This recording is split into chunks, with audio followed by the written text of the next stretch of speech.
Hey guys, welcome back to my comic review series on IDW Sonic the Hedgehog, where I cover each and every issue. Today I am doing a review of issue 9, which is the start of the new saga in the comic, The Battle for Angel Island. This arc takes place directly after the previous arc, The Fate of Dr. Eggman, where issues 5 to 8 took place. Since this is now a new saga, there will be no recap this time. If you would like to keep up to speed in regards to the current context of the story, I recommend checking out all my previous reviews of the series, or alternatively, if you're interested in reading the comic for yourself, you can find them all on Amazon. This was the website I went on to purchase most of these comics, and you can get them for cheaper prices. Highly recommend doing this if you are interested in this comic. Trust me, once you do that, you won't regret it. Also, whether you decide to read these comics physically or digitally, I advise on supporting the staff at IDW. This series was made with a lot of love and care put into them, and they deserve every amount of recognition for the hard work they have provided for the fans, myself included. Do not pirate the comics or go to online sites just to read them for the first time. It's something that I will always disavow no matter how one views it, and it shows that you are not a true comic book fan. Get a job and make some money. That's all you gotta do. Anyways, support the team at IDW by purchasing any comic they have published. This goes for other comic book publishers as well. So without further ado, let's get into the main cover for this issue. This one features a detailed close-up of Neo Metal Sonic, who catches Sonic and Knuckles' fists as the latter two try to fight him, and who are also shown in Neo Metal's reflection. Neo Metal is also engulfed in some sort of a godlike aura, which may prove he will be far more formidable than he was in issue 7. The cover also gives off some anime vibes, mainly Goku and Vegeta's fight with Jiren. Overall, super fantastic cover A-art, as it does an amazing job representing what will happen in this new arc. This was drawn by Lamar Wells, who is another returning Archie Sonic artist, and Adam Bryce Thomas. They both ate with this cover, and it's one of my favorite ones in the series. That being said, let's get into the story. We begin with Neo Metal Sonic narrating the previous events of the comic in his perspective. He has gained access to operate the Egg Fleet, which he used to take over Angel Island and secure the Master Emerald.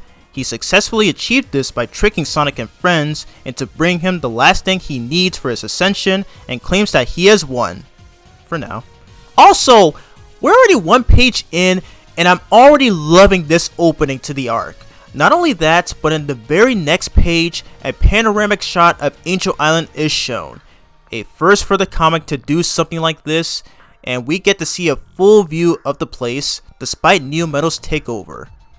The scene cuts to the Resistance base, where all the characters we have met in the previous 8 issues have arrived, and, as stated by Sonic, are going to need to offer valuable assistance. And wow, another panoramic shot to compensate my excitement for this arc. Knuckles expresses his frustration at what Neo Metal has done to his island, and regrets that he should have never departed. Amy comforts him, and says that Knuckles had helped him in every best of his ability, despite not being present on the island, and that the Resistance will help him get his home back. She then breaks down the plan to the rest of the group. They will be split into 3 teams. The first and second teams will take down the shoreline and break down the Egg Fleet's control of the island, while the third team will confront Neo Metal directly, and hopefully secure the Master Emerald, and, as Amy puts it, rob the fleet of its commander. Without hesitation, Knuckles goes, "I'm a Team 3! Yeah, definitely makes sense when you have a robotic psychopath tampering with the source of power of your home. Blaze suggests the idea of confronting Neo Metal as Burning Blaze. Wait, did you just say Burning Blaze? The super form of Blaze which we haven't seen since the Rush games? No flippin' way they remember that. I agree with Sonic here, that totally sounds amazing. Here's hoping that happens. We get another hint that Blaze is from an alternate dimension, and how the Soul Emeralds, being a counterpart of the Chaos Emeralds which Sonic uses to become Super Sonic, are used by Blaze to become her burning state. While they are not to be wielded recklessly, their power can potentially avert this crisis. I love Tago's reaction, she's so funny. However, Tails says that this probably might not be the best idea, partially for a few reasons.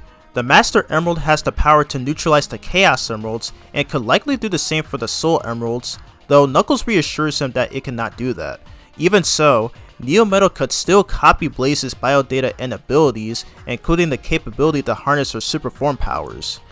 Honestly, he's not wrong, considering how in issue 7, he overpowered Sonic by copying his biodata.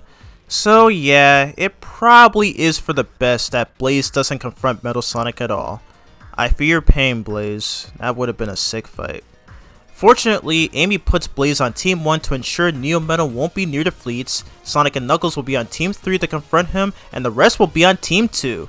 With everything finally planned out, they head towards the Resistance battleship. As they venture to Angel Island, Sonic compliments Whisper for tagging along, despite being private and antisocial, and he tells her to stay safe. Rouge hears this and tells Shadow she didn't think he would take part in this as well, although Shadow says that he's here for his own reasons. Yeah, we'll see about that in the next issue. Whisper is onto you, Mr. Edgelord.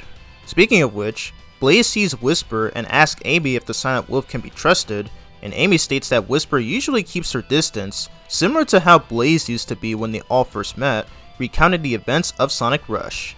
Blaze admits that she was a little defensive during her first encounter with Sonic and the others, but eventually learned how to be civil and open when interacting with them, and became a formidable ally to the team, not only thanks to Amy, but a certain little 6-year-old rabbit who was the first to meet Blaze. As such, Amy wishes for Blaze to be careful on her own for this task, and the princess replies that everything will go all according to plan, that they will.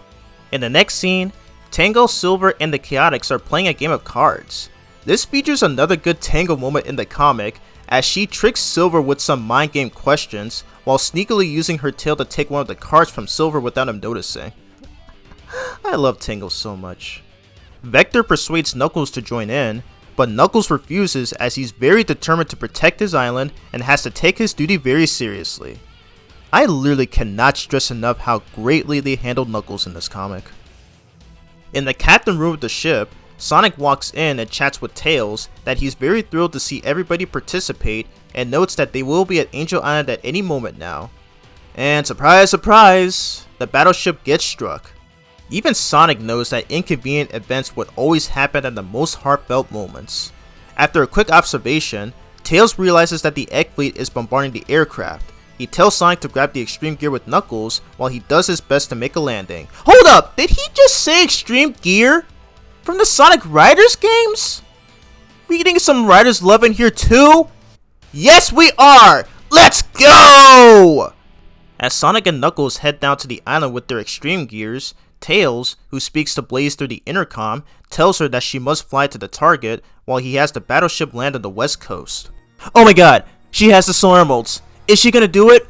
Oh yes! She did! We got Burning Blaze! So happy to see this form come back.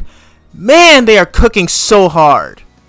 At the very last second during the ship's unfortunate high damage, Tails puts in the final trajectory before quickly departing, and they all make it out just in time.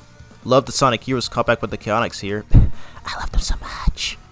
As they arrive on the island, Amy has the Chaotix and Silver take action by wrecking stuff.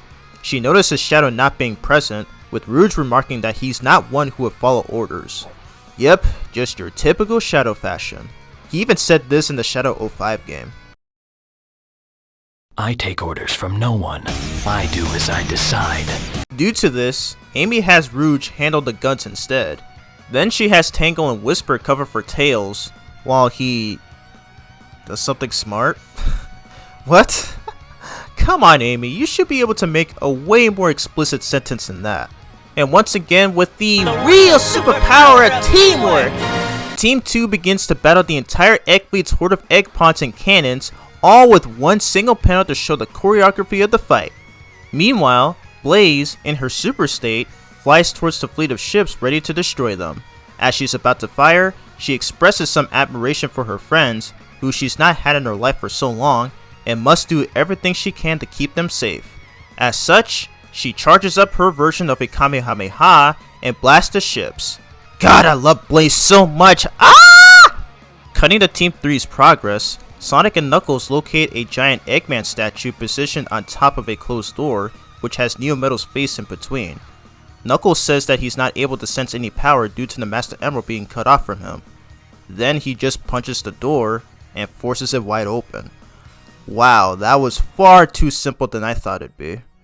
He and Sonic walk down the halls and find Neo Metal still sitting on the throne since the last issue, as he has been awaiting Sonic's arrival all this time. Sonic makes an idle threat to Neo Metal as the Resistance are currently beating down his forces, and with Knuckles demanding to let the Master Emerald go. This provides no concern to Neo Metal as the Resistance efforts are futile and that Sonic and Knuckles are no match for him. They attempt to throw hands with Neo Metal, but suddenly a huge ball of energy appears, pushing back the duo. As it clears, Neo Metal Sonic is now in his own dedicated super form, Super Neo Metal Sonic. I did not expect this to happen. What a perfect way to end the issue's story. Holy moly, man, rereading this issue for this video reminds me of how blissfully excited I was when 2 years ago I got my Battle for Angel Island graphic novel after getting back home from my college classes, and how reading the whole thing to see where the story picks up from the first two sagas got me pumped as heck. This is where IDW locks in even more, and for the reasons I'll be discussing in the highlights. The art in this issue was handled by Tracy Yardley, with Sean Lee and Matt Herms being in charge of the coloring and lettering respectively. The characters are still drawn consistently, the expressions are still stellar, the shading and contrast on this panel of Blaze holding the Soul Emeralds while being surrounded with her pyrokinesis powers, slick details during action sequences, such as Metal Sonic transforming, and especially this first panoramic shot, which is a first for the comic, where somehow he was able to draw the entire landscape of Angel Island, which took up a whopping 2 pages. Just look at the amount of effort put into this. Now, if you read this physically like I have, it can kind of look off-putting in your point of view, but if you're reading it digitally with the scanned panels, you can see the entire thing in one image. Literally everything about this shot is perfect. I know this is nothing new for comics by this point, but I'm still in a position to say that this is one of the best ones I've ever seen. Also, I didn't spot any single inconsistencies or oddities with the art style. Well, almost. Silver's hands in this 2-page panel are positioned backwards. However, in volume 3 of the graphic novel, which was where I first read the issue, Tracy corrected this mistake. So for that, it gets a pass. But this is overall Tracy's best work on IDW so far. This shows he had increased his skills and talent from the Archie days and his work on issue 1. Here's hoping he will increase his improvements in future issues. Next highlight in the issue are Sonic's friends. I have several reasons as to why I'm making this a highlight, and any Sonic fan who grew up in the 2000s like I have may know exactly what I'm getting at with this context. After Sonic 06 came out, people were complaining about the idea of Sonic's friends, where they thought there were too many of them, or disliked their playing styles, which resulted in Sega taking their criticisms a bit too well and have decided to make Sonic the only character to be playable, as well as being the only one to really do anything. Like the, oh, Eggman's doing this scheme and Sonic must stop him, yada yada yada. I was very young during the time Sonic 06 and Sonic Unleashed came out, so I wasn't too aware of many of that going on.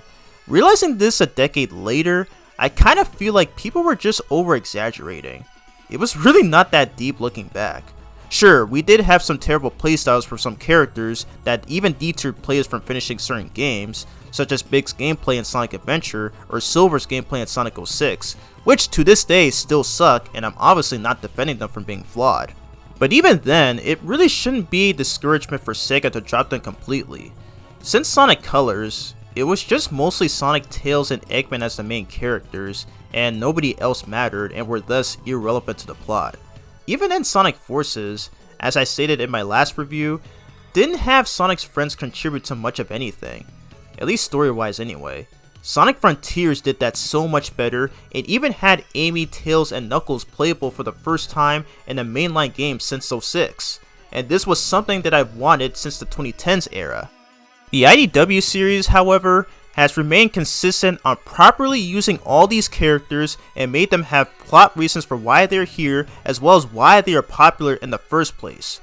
We're already 9 issues in, And I'm so proud with how well they understand these characters, except for Shadow sadly, and write them to have respectable dynamics with one another and be useful in several situations.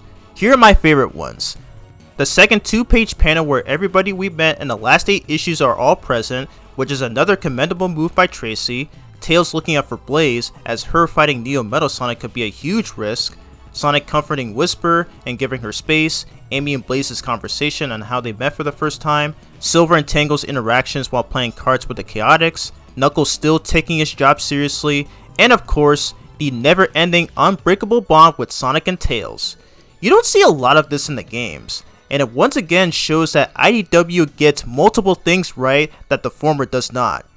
Even the Paramount movies do a spectacular job on handling the characters and their interactions.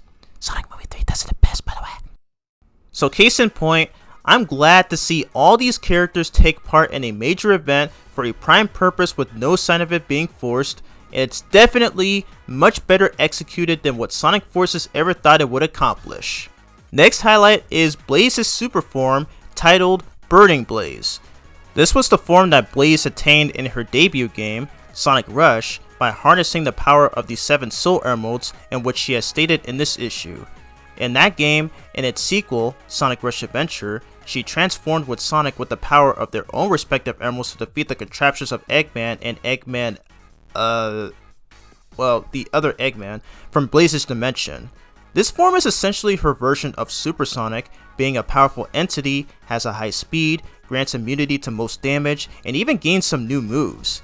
Aside from cameos and having a playable appearance in Sonic Dash and Sonic Forces Speed Battle, this form appeared in only 2 mainline games, which are DS exclusives. The closest we got to a Burning Blaze in a console game was in the final cutscene of Silver's story in Sonic 06, where she sacrificed her life to eradicate Iblis. I feel like this was Sonic Team's way of teasing us. So how does IDW execute the inclusion of Burning Blaze? Well, my answer is, they did not disappoint. I was so happy to see Blaze turn into her super form again, and she's the first character in the IDW series to do so, and man, does she look awesome. And the way she blasts that fleet ship is so badass. I've already talked about why Blaze is the best female character in the franchise and how they brought her in early in the comic's life. See my issue 4 review for more details. But they made her even more of a star in this issue and in the next issue as well. Seeing Blaze getting involved in a plot like this, especially by IDW, will never stop bringing me joy. I really love Blaze a lot as a character, and I'm still glad the way they wrote her personality is perfect. Next highlight is Super Neo Metal Sonic, which appears at the end of this issue. When I first saw this, I was incredibly mind blown, and this was yet an unexpected turn of events for this story, and I'm excited to see how it'll turn out in the next issue. While I'm saving the rest of my thoughts on this form in the next review, there are a few things that I'd like to point out. In Sonic Heroes, he appeared mostly as a secretive figure for the majority of all the team's stories until he revealed himself in the last story. Despite this, he never physically fought in his base form and never transformed in a supersonic-like form, though this is because the Master Emerald was not present, which is the main reason it plays a key role in this arc. Remember how in Knuckles' campaign in Sonic 3 and Knuckles, where he fought another robot copy of Sonic, named Mecha Sonic, who also used the power of the Master Emerald to turn super? That's basically what this moment is, and it further solidifies Neo Metal's motivation for his goals since the very beginning of the comic, between slaving Eggman's badniks, having them attack the villages, and setting his sights on the Master Emerald starting in issue 3, and finally fulfilling that purpose in the previous issue. I already loved what issue 7 did with building up his backstory and showing how strong he is as a fighter when copying the abilities of his opponent, and the fact that he was somehow able to achieve a super form despite being a robot is yet another more compelling twist IDW has done yet. I'm gonna assume Eggman may have likely programmed in that ability for Metal Sonic, which I guess I can kinda buy, as he has made some machines that are capable of actually harming Sonic in his super form. But I'm really hoping the next issue offers at least a bit of an explanation. Still though, awesome to see a super form of Metal Sonic and being the first transformation exclusive to the comic. Next highlight are the references, allusions, and callbacks with some trivia provided. First, Shadow leading against one of the boxes in the Resistance HQ is a nod to one of the last cutscenes in Sonic Forces where he did the same thing there. Second, Sonic's Extreme Gear has its design from the first Sonic Riders game, while Knuckles' Extreme Gear has its design from Sonic Free Riders. Third, Blaze shows a slight sign of acrophobia before jumping from the Resistance battleship, which is an allusion to her fear of heights shown in the Rush games. Fourth, the pose she makes upon transforming slightly mimics her Archie counterpart from Sonic Universe issue 58. Funny thing, the first time I saw this artwork of Burning Blaze was from Kabanamani456's playthrough of Sonic Rush Adventure. Crazy how that playthrough from him was almost 11 years old. Fifth, the way Charmy carries Espio and Vector while escaping the battleship's crash is a nod to Sonic Heroes when playing as the flight characters, including himself. Sixth, an Eggpon emotes with an exclamation mark in its speech bubble before it's about to get kicked in the head by Rouge. This happens to be the same exclamation mark speech bubbles from Sonic Heroes when the enemies notice the players approaching them. Seventh, the giant Eggman statue, which I guess Neo Metal decided to randomly put there for some reason, is a reference to a 2D artwork from Sonic Adventure 2. And eighth and last one, Neo Metal Sonic's line in this panel is a reference to a lyric from another vocal Sonic song and one of my favorites from the series, What I'm Made Of, in which the name of the song itself is also referenced at the end of the issue. In the face of reason, I can't take no more. One by one they all go black mark on the floor. Is it And that's pretty much all the references I've been able to catch and analyze. These are always one of my favorite parts of writing these reviews, as I have been a Sonic fan for almost 20 years, so I know a lot of bits and pieces about this franchise, which is why these reviews are not just for Sonic fans, but for everybody who hasn't gotten into the franchise yet, and I'm super glad to attract new viewers to my channel. So for this issue, I am giving it a monumental 10 out of 10. A perfect start to this new saga. All the characters are utilized well and play amazing roles in the story, the dynamics between all of them, some funny moments like Tango tricking Silver while playing a game of cards, Amy still being a competent Resistance leader, Knuckles still retaining the personality he had in the Dreamcast era Sonic games, the action scenes, Blaze turning into a burning form, and the sudden surprise super form of Neo Metal Sonic at the end. Ian Flynn has once again perfected his writing for this story, and I'm looking forward to see how he'll advance it in the next issue. And now it's time to discuss the variant covers for this issue. And my god, these are some of my favorites in the comics so far, despite still being limited to 2, as usual for this series. Let's go over them. First we have cover B. It does a very stellar job on showcasing what the events of the story will be, as a brown silhouette of Neo Metal Sonic is depicted holding Angel Island under his hand, while the silhouettes of Sonic and the gang are shown on the bottom of the cover. In addition, there's a text on the cover which says, "Victory is within his grasp, but together we can win." This is an impressive way to catch the reader's interest in getting into the issue, and it further entails how much they hype the heck out of this arc. This was drawn by Tracy Yardley, and again, I'm much more impressed than ever before with how he improved with his art style, and this cover is the most prominent example. Next and last one is the RI cover, and I absolutely adore it. Sonic and Knuckles are riding on their extreme gears, while Blaze, in her burning form, joins them while they're all being followed by the rest of the main cast in the battleship.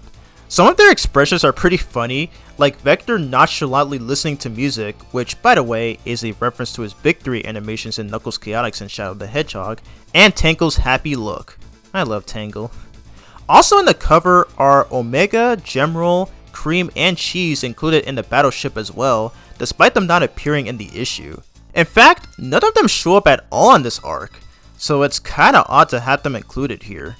Still, this is yet another beautifully designed cover by Nathalie Fordrain, being the 9th variant cover she has made for this comic. Keep on cooking, Nathalie. Looking forward to your next one. Both of these variant covers pretty much rival each other in terms of appeal, charm, visuals, and setting for the issue's plot. I can't pick which one's better than the other. All I know is that these two artists absolutely slayed with these in their own ways. So that's the end of my IDW Sonic Issue 9 review.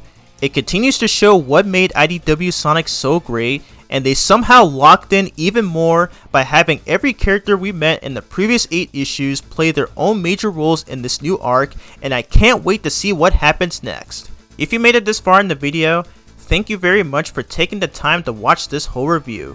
Next time we will be taking a look at issue 10, and looking at this cover right now, it looks like they're going to cook even more incredibly hard with this saga.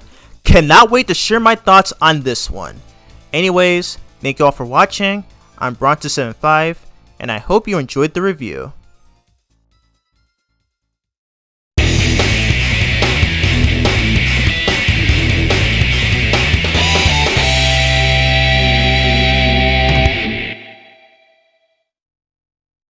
Hey guys, welcome back to my comic review series on IDW Sonic the Hedgehog, where I cover each and every issue. Today I am doing a review of issue 10, which is the second part of the Battle for the Angel Island arc. Before I begin, I'm going to provide some recap before we head into the current story. Sonic and all the Resistance members he encountered in the first 8 issues meet up in the HQ room after finding out about Neo Metal Sonic's main plan on taking over Angel Island, which he had successfully achieved. Amy demystifies the plan to save Angel Island from the psychopathic robot by splitting up into 3 teams, Blaze on Team 1, Sonic and Knuckles on Team 3, and the rest on Team 2.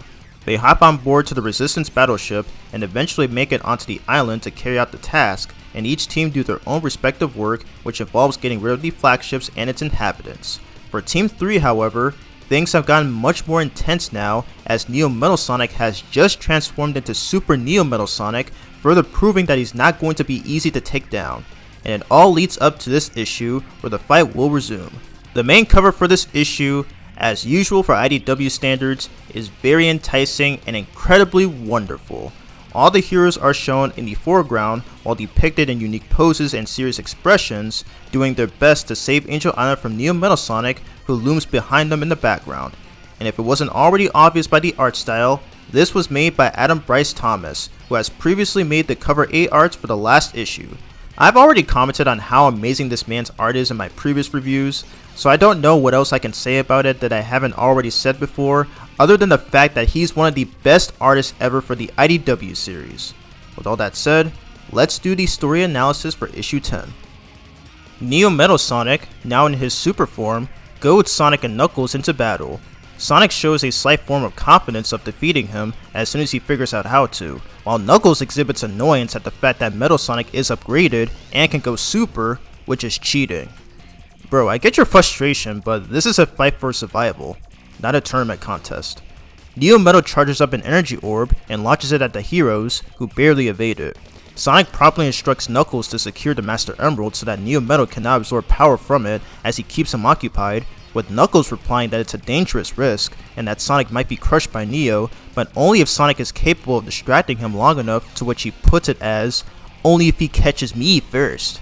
And right at this moment, Neo Metal approaches them at a very quick speed, grabs and slams their heads into the ground, bashes them into each other, and shoots them with electricity, injuring them greatly. As a result of things currently not going so well as intended, Sonic, while stating that he's just getting warmed up, hopes that the others are doing better than they are by this point. As such, we cut to Team 2 still fighting the Badnik Horde with the real superpower teamwork, as they all combat with their own unique abilities. Also, this is the first time we see Tangle and Whisper working together. This is almost like it's giving us a hint on them being another iconic duo in this series, but more on that later. During the battle, Tails notes that they're not making much leeway, but Amy says that they cannot fail either and must do what it takes to win. Tails then forms a plan and has Amy cover for him, who announces to the rest of the team to quickly provide backup for Tails as well as he commences the strat. She also checks in on Blaze for her current status, to which Blaze responds that she's still doing her best and will join them soon. Blaze mentions that while the enemies cannot inflict damage on her, they only slow her down, and also has to take into account that she must be quick in this form as she can only maintain it for a limited amount of time. Without wasting more time, she prepares one final attack where she charges up a huge fireball shown through 3 panels before launching it down to annihilate the entire left wing from the Egg Fleet. Another sick Blaze moment. As the wing plummets down to its apparent demise, Blaze safely floats back down and he transforms out of her super form and feels relief that she succeeded, although she becomes fatigued. Elsewhere, back in Windmill Village, we see Dr. Ivo Eggman Robotnik, Mr. Tinker, who is an amnesiac, nicer version of the character, playing a guitar while singing a song to the children who are playing around in his theme park, which he called Eggman Land. See my issue 5 and 6 reviews for more details. He is met by two strangers who are rough and tumble. Yep, they're back. And somehow out of jail for some reason after they were defeated and apprehended by Sonic and Knuckles in their debut issue. They come up to him and mention that a doctor speculated that something is off about Mr. Tinker, and they swiftly kidnap him. Is there yet another mysterious figure among us? Is that the reason as to how Rough and Tumble escaped from jail? So many anonymous allusions that lead to a lot of questions. Cutting back to the fight on Angel Island, Silver holds the Egg Pawns back with his psychic powers to keep them away from Tails, who takes control of one of the Egg Fleet ships, gets it to go airborne, and shoots down the second wing of the island. However, this ends up recklessly catching the teammates off guard, as evident by Vector's shocked expression, and Tango, who sarcastically tells Tails to watch where he's flying. Rouge helps out Amy, who violently states that a little warning would have been nice, but Amy defends this by claiming that Tails was practically raised by Sonic, who isn't known for having patience anyway. I bet Ian Flint's detractors are gonna get heated by this line. They go on a conversation about Shadow, who went off on his own, to which Rouge criticizes, but deduces that he's very likely tracking down the strongest threat, who is obviously Neo Metal Sonic. Amy, annoyed by Shadow initially ignoring her plans, does eventually ease up as it could be a potential backup for Sonic and Knuckles, to which Rouge agrees. Also, I love this whole bit with Tangle where she carries Vector onto the ship and goes, "Woo! Made it!" I love this character so much. We cut to Team 3's progress as Sonic is fighting Super Neo Metal, giving Knuckles time to secure the Master Emerald, but Neo Metal stops him and backhands him away. That pose though. He looks down on the fallen duo, claiming that he has once again defeated Sonic and didn't even need to use his final form. Just then, we get a Deus Ex Machina moment as Shadow appears out of nowhere and strikes Neo Metal with a Chaos Spear into his torso, causing him to lose his super form. He gets beaten a few times by Shadow until he is pushed back on his throne. Before Shadow can deliver the next blow, Sonic stops him and says that Neo Metal will copy his biodata too. Shadow, being aware of this, thinks it wouldn't be enough for him to transform, but Sonic says that he can still absorb Mr. Edgelord's powers and become much stronger. If this was Archie Shadow, he would definitely think twice before committing this tactic. Knuckles really pushes them out of the way in an attempt to get to the Master Emerald. Is Shadow trying to bite his finger here? Ew. Unfortunately, it's too late as Neo Metal begins to emit energy. He tells Mr. Edgelord that Eggman had upgraded him to his form, removed a limitation he previously had. He now has the biodata of Sonic, Shadow's biodata as the ultimate life form, and the Master Emerald. Oh god, he's gonna transform into that behemoth from Sonic Heroes again, will he? As his transformation begins, Knuckles and Shadow persist in attacking to prevent it, but with no avail. This prompts Sonic to request a tactical retreat as Neo Metal's stronghold is folding in on itself. They all escape as the shield begins to grow even larger, which destroys the Eggman statue in the process, leaving Knuckles' shrine in its former state. I love his expression here. The ground soon begins to rumble, and the Master Emerald has been cut off from Angel Island, which is the cause of this predicament. Remember what Knuckles said in the first cutscene of his story in Sonic Adventure? Oh no, it's starting to happen. Without the Master Emerald's power, this whole island will fall into the ocean. We get another amazingly drawn panoramic shot, which also features a series of close-up panels of Neo Metal Sonic's final and true form, the Metal Overlord. Yep, this form is back and is still more monstrous as ever like in Sonic Heroes. This concludes the issue's story.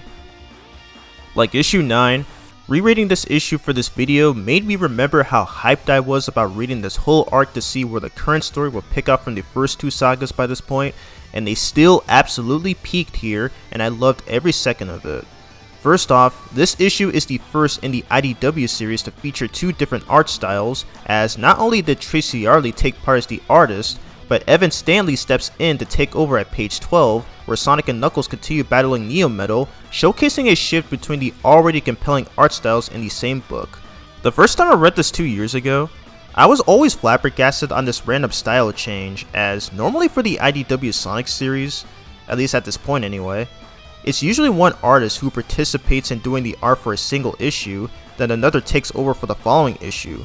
But for this particular issue, as well as the next future ones in the comic's lifespan, they got 2 artists to contribute to one single story. According to another IDW Sonic reviewer named Mega Beatman, recommend checking out his channel by the way, he makes good content, this is a thing that also happened in the Archie series where it pretty much had the same instances. Now, I've read a lot of Archie Sonic when I was younger, both the older and modern ones, so I never actually noticed any art changes in any issue I've read. Yeah, I was a dumb kid back then. And the reasons for the art changes depend on the circumstances of an artist who takes part of an issue that's being created, and based on the information that I've gathered, I feel like that it's got something to do with strict deadlines, which is no stranger to Sega at this point. This issue was originally going to be released in October 24th in 2018, but was delayed to the 31st of that month, which replaced the Team Sonic Racing adaptation comic that was supposed to be released in that week, but was also delayed twice in order for the IDW team to be on the same page as Sega. All of this was explained in a screenshot from what I assume is from one of the staff at IDW. So for those wondering why there's an artwork change in this issue, there's your answer. That being said, both art styles still work and fit completely well for all these characters, mixing it up with the simplicity of Tracy Yardley's style and the comical/expressive style of Evan Stanley. Knuckles' expressions are especially the biggest highlight of this particular style. So overall, both Tracy and Evan did a spectacular job on collaborating with each other with their own art styles, and I look forward to seeing more collaboratives in the future issues. Next highlight in the issue, Neo Metal Sonic revealing his true colors. Gotta thank that one public figure for giving me the idea for this review's title.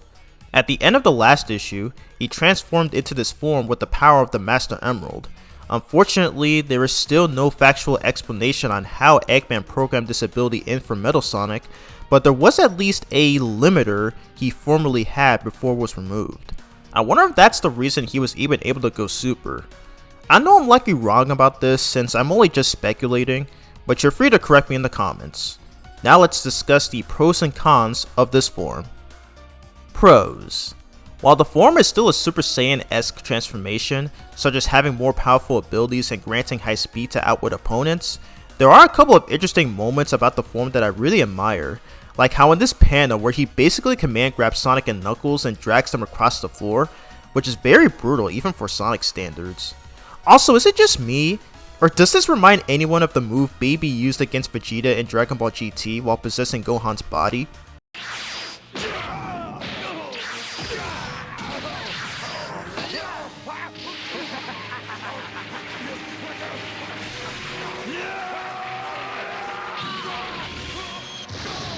And also, can we talk about this random pose he makes when he hits Knuckles? Bro is literally just showing off for no reason. Cons. This form had minimal showtime. This is the only issue in the IDW series to feature this form, and I'm disappointed that it never came back, even in its recent appearances. So it seems the form was utterly wasted, and was only used as an excuse for it to look cool for a simple fight scene. And the fact that Shadow was even able to strike the super form out of Neo Metal makes about as much sense as Knuckles easily punching the super form out of Sonic, which in of itself also only exists to show how intense and seemingly powerful Knuckles was, and only for the sake of advancing the plot with no elucidation. However, Super Neo Metal Sonic has made an appearance in an official game, Sonic Speed Simulator. In case if some don't know, Sonic Speed Simulator is a multiplayer online game that was released in 2022 in the form of a Roblox requirement in order to play. I still have yet to play this game, but from what I've seen of it, it looks alright. I'll definitely get around to playing it at some points and maybe potentially showcase it for future content. But anyways, getting straight to the point, the game features an event in which players can battle against Super Neo Metal Sonic as a boss after finishing an entire event. The boss fight itself looks hella cool, and it even recycles the What I Made Of theme from Sonic Heroes. Also, this promo render for the event in the game is freaking awesome. Big shout out to Whisper Wolf on Twitter for bringing this to my attention. Please give her a follow if you haven't already. And another cool thing about this render art, it was designed by a well-known figure in the Sonic fandom, Nibrock Rock. I've been a fan of that man's work for a decade now, and it's really cool how he still makes super clean renders that are akin to the official artwork. So be sure to give him a follow as well. In short, I'm disappointed with how little this form was showcased, at least so far at the time of this review, but unfortunately, we gotta fit in that 20-page mark as that is still in occurrence by this point. And I will talk more about his Master Overlord form, and yes, that is what the form is called in this series. Yeah, based on the information I gathered while writing the script, I just now found out about the new name for this transformation. So forgive me for the minor mistake of calling him Metal Overlord earlier in this review. And the transformation itself shown through a panoramic shot is another highlight. And next highlights are the references, allusions, and callbacks with provided trivia. First, an egg pawn emotes with an exclamation point before it's about to be destroyed. This is the exact same exclamation mark speech bubble from Sonic Heroes when enemies are approached by the players. Second, in the same panel, Rouge uses bombs to dispose of them, which are the same ones from one of the Sonic Generations missions in City Escape. Third, an unnamed song that Mr. Tinker sings is a parody of a few lyrics from Dr. Eggman's theme song from Sonic Adventure 2. I won't play the song since it doesn't actually have the lyrics derived from there to hear, but to those who are familiar with both that and the song itself, will catch the illusion. Fourth, Neo Metal's malicious laugh after being attacked by Shadow is almost the same from the last story in Heroes, where he revealed himself to all the teams. And fifth and last, Master Overlord, his final form, refers to Sonic as his loathsome copy. Another line from the same game which has always lived in my rent-free since I was 8 years old. And that's all the references I've been able to catch and analyze. Being a Sonic fan for 20 years and knowing every bit and piece of the franchise ever since, these are always one of my favorite parts of writing these reviews. The reason being is that these are not only catered to just Sonic fans, but to anyone who doesn't know much or haven't really gotten into the franchise yet. And IDW definitely comes up with a way to introduce new fans, unlike the Archie series with tons of its convoluted story arcs within the first 13 years of its run, until issue 160 where Ian Flynn took over as the main writer for the rest of the series. Also, if you're gonna tell me that this man is the worst Sonic writer, don't even bother on my videos and just get out. Not that hard to accept the truth. So for this issue, I am giving it an 8 out of 10. Much like the last issue, all the characters are still well portrayed and greatly utilized, the dynamics between them, mainly Amy and Rouge, was still great, and the badassery of Neo Metal Sonic in his super form. My only critiques are the little screen time of his super form, and the minor / rare inconsistencies with the art style, mainly on the Evan Stanley portion of the issue. Ian Flynn, as always, delivered another good storytelling for this arc. Of course, this wouldn't be a full in-depth review without going over the variant covers, which has been a mainstay since the first issue, but has since been limited to just 2 by issue 5, each with unique ways to catch the reader's view. Let's discuss them. Cover B showcases Super Neo Metal Sonic in a cool pose as he flies from his throne, ready to challenge his opponents. You can also see the Master Emerald in the background too, which all ties in perfectly to the events of this issue. I really love this one, and it's another one of my favorites in the IDW series, and it's especially great that we got one final glimpse of this form. This was drawn by Tracy Yardley, and one thing I noticed with the art style choice he used for Neo Metal here is how he's brightly yellow colored in comparison to how he's more orangish dark yellow colored in the actual issue. Very impressive touch by this talented artist. Next and last is the RI cover, which pays obvious homage to the title screen of Sonic & Knuckles, the second half of Sonic 3 for the Sega Genesis. I've always had a soft spot for that game's title screen, since my first experience of playing the classic Sonic games on Genesis and Game Gear were through the Sonic Mega Collection Plus on the PS2 and Xbox, and I've even redrawn it once too when I was younger. Even the background is nearly the same, only with the exclusion of the Death Egg. Nathalie Fordrain once again peaked with this 10th variant cover she has made. Each time I see art from her on covers like this, it would always bring me joy. This artist seriously deserves a lot of credit for her work on these, and I look forward to seeing her next one. So overall, both these variant covers do a pleasant job on getting readers thrilled on knowing what the current story is about, and the respective skill and talent from both artists are visually captivating and very honorable. And that's it for my IDW Sonic issue 10 review. It continues to show what made IDW Sonic so great, and this arc alone continues to keep me hooked up on it, and its ongoing story is still just as peak as it was in the previous issue. If you made it this far in the video, thank you very much for taking the time to watch this whole review. Next time we'll be looking at issue 11, where the arc will reach its ultimate climax and perhaps a potential conclusion. Thank you all for watching, and I'll see you in the next review.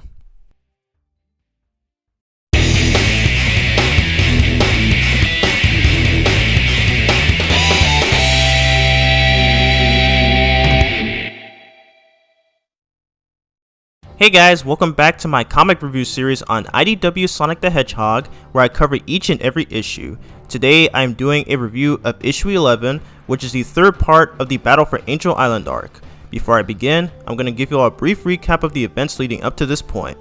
Neo Metal Sonic has succeeded in taking over Angel Island and the Master Emerald to his leisure, leading to Sonic and Amy to call on all of the Resistance members, those being all the main characters from the first 8 issues, to group a meeting and discuss a plan to thwart his actions. They split up into 3 teams, Blaze on Team 1, Amy, Tails, Tangle, Whisper, Rude, Silver, and the Chaotix on Team 2, and Sonic and Knuckles on Team 3. After heading to the battleship and entering the island, Teams 1 and 2 do their own respective tasks on taking out the ship and the Batniks.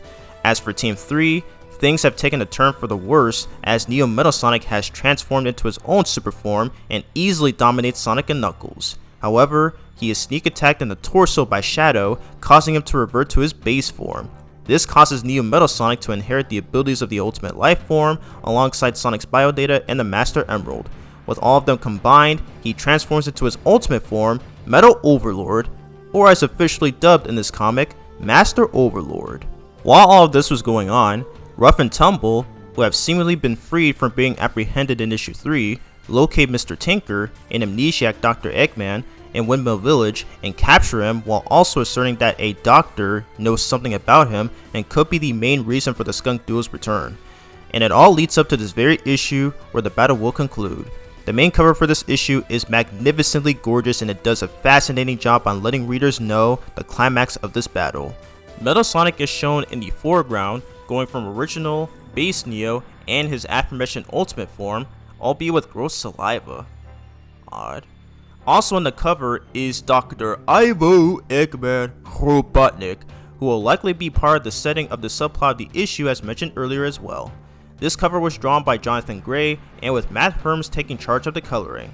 This is the 4th IDW Sonic cover by these 2 artists, the first being the Spencer's variant cover from issue 1, the second being the RI-B cover from issue 2, and the cover A from issue 6. It is largely similar to issue 6's cover, just this time featuring more characters with a bigger threat. So they're pretty much on par as some of the best covers in the series. Also, is it just me, or is this inspired by Dragon Ball Z Fusion Reborn's poster? As someone who's a fan of both Sonic and Dragon Ball, I can't really say I'm surprised at the amount of comparison and similarities between the two for the past 3 decades, but that's a story for another day. Ooh, we starting off with Blaze appearing? Let's go, she's the best. Anyways, Angel Island is currently on a free fall due to the Master Emerald's power being obtained by the Master Overlord. Blaze notices this and wonders if she was the cause of it after destroying the wings in the previous issues. Tangle and Amy come to her aid and have her grab onto Tangle's tail to enter the Egg Fleet. When Blaze apologizes for causing the island to fall after destroying the wings from the fleet, Amy reassures her claim that the reason the island is falling is because... Oh no, it's starting to happen. Without the Master Emerald's power, this whole island will fall into the ocean. It's at this moment where Sonic, Knuckles, and Shadow are dodging crystal shards thrown at them by Master Overlord, as Sonic expresses some solace that they are at least not fighting him in his super form anymore. Dude, even if that was the case, that still doesn't mean he's not formidable. Also, I'm surprised the crystal shards don't turn into spiky pillars this time. Knuckles contacts Amy, informing her of Neo Metal's transformation and asks if Blaze's burning form is still around for additional support. Unfortunately, Blaze says she cannot transform again for a while as the Soul Emerald's power is currently diminished, thus the form being out of the picture. Sonic also notes that they don't have the Chaos Emeralds in their possession either, meaning no Supersonic for him either. Now that I think about it, where are the Chaos Emeralds in this series? We haven't seen a single one since the start of the comic. It took the Archie series 4 issues to introduce them and Supersonic, so surely we could have seen one by now. As Shadow is still determined to not lose to Neo, Sonic comes up with a plan, but is interrupted by the psychopathic robot, who boasts about realizing Eggman's dream of a global empire before grabbing the trio, then further emphasizes that he will rid the world of the Resistance and have Angel Island reach its impending doom. Mr. Edgelord questions if being captured is a part of Sonic's plan, to which he says it is now. The idea is to rip the Master Emerald off of Neo Metal's chest, his power source, then save the island from crashing into the ocean. Right for and straight to the cavalry. Knuckles agrees with the plan and begins to focus on freeing the Master Emerald, while Sonic and Shadow take down Neo Metal's wings and drive him down to the island. Oh, now you decide to listen. Back on the battleship, Vector tells Tails that he sees Master Overlord coming towards them, but Tails has something else in mind, stating that they're heading towards him in order to return the favor. Seeing that Sonic is in trouble and needs help, he has Vector tell Amy to get everyone to arrive on deck as soon as he closes in. As Vector acknowledges, he says, "Man, I hope we're getting hazard pay for this." Really, dude? A paycheck is all you're worried about? God. As such, Tails begins firing lasers at Master Overlord with the ship, while Knuckles glides towards Neo Metal's torso, letting Amy know to help take out the wings, and Sonic and Shadow go after the left and right rings respectively. Elsewhere, in a base that appears to be Final Egg from Sonic Adventure, the amnesiac Eggman is tied up on a trap by Rough and Tumble, who are tired of the Fat Man's repeated offers for wanting to live, leaving Tumble begrudgingly unimpressed and is very skeptical about the amnesiac Eggman's behavior. A voice is heard, telling him that it is the real Eggman and the reason for his amnesia being caused by his last defeat. The voice comes from a shadowy figure, an unfamiliar scientist named Dr. Starline, another prominent new character created for this series, and he is the one who instructed Rough and Tumble to capture Eggman, and he may be the reason as to why they're out of prison. And I definitely got a lot of things to say about this man in the thoughts and opinions segment of the review. Upon revealing his presence, he states that he made his own career out of studying him, making it sound as though he is his biggest fan, judging by that description. He plans to restore Eggman's memories by simply placing goggles on his face, which resembles that of the E1000 series robots, and electrocuting him. How he survives this? Your guess is as good as mine. Cutting back to the battle, Master Overlord catches the battleship with his hands, only to be hit in the face by Sonic. He thinks to himself about another plan, which is tick Metal Sonic off. He then goes up on Neo Metal with a Spider-Man X quip by identifying the psychopathic robot's hypocritical statement about Sonic being a loathsome copy, despite him himself looking less like a hedgehog and more like a 50-foot tall dragon who has the Master Emerald as its pacemaker, making the aforementioned statement more diabolical. And yeah, he's got a point. Of course, Neo Metal refuses to accept it, claims otherwise, and almost continues ranting until he is shot in the face by a rocket blast launched by Whisper, whom Sonic compliments for the dramatic timing. All the Resistance join in and aid Sonic and battle Neo Metal. With the use of the real superpowered teamwork, they attack him all together. Amy lets the Blue Blur know that Knuckles has relayed the plan and needs him to buy them some time while Tails gets into position. As such, Sonic spin attacks Master Overlord's head, while the rest go for the wings, and as Knuckles tries to force the Master Emerald out of the core. And again, with the real superpower of teamwork. I've referenced that quote so many times now in the past reviews, so I won't use the clip this time, but I'm pretty sure everyone gets the idea at this point. Suddenly, Master Overlord yeets everybody off of him, setting them to their nearly inevitable demise. However, Silver uses his psychic powers through intense focusing to rescue everyone. Underrated Silver moment, by the way. As he does this, Master Overlord approaches him from behind and attempts to interrupt this process, but gets immediately rammed into by the battleship, which Tails is delighted by. This tactic gives Knuckles just enough time to remove the Master Emerald from Master Overlord's core, finally thwarting the Mastermind's goal once and for all. He glides down to the shrine on Angel Island with a big smile on his face, and puts the Master Emerald back on its original spot where it belongs, which allows the island to resurface. My boy is so happy he got his gem back. Silver brings everyone down to the surface and releases them. Sonic hurries over to the remnants of the battleship, worrying for Tails. He finds his best buddy emerge from it, revealing that he is unscathed, and states that he does not want to do a risky move like that again. Thankfully, that will indeed not be an occurrence anytime soon, as Neo Metal Sonic, who has now reverted back to the original Metal Sonic, is defeated and is now out of commission. Farewell, Neo Metal Sonic, you will be missed. The fight is finally over as all the team members congratulate each other for their own work, Tangle expressing excitement and wants to hang out with them more. I love her so much, by the way. And Shadow just leaves. Yep, typical Shadow fashion. Why am I not surprised? At least Mr. Edgelord had the integrity to tag along in this battle, and even waved to Rouge. Upon their victory, Knuckles shows great satisfaction that he's glad to be back home and asks about Metal Sonic's defeat, and Tails confirms it. They relay their happiness in the robot's defeat, Eggman's new persona, and Angel Island back in its place. The day is saved! Or so it seems. Back in Eggman's lab, Dr. Starline completes the first procedure in restoring Eggman's memory, hoping the evil doctor will be back in his old self. This concludes the issue, in which the narrator states, next time on IDW Sonic, cost of the battle for Angel Island.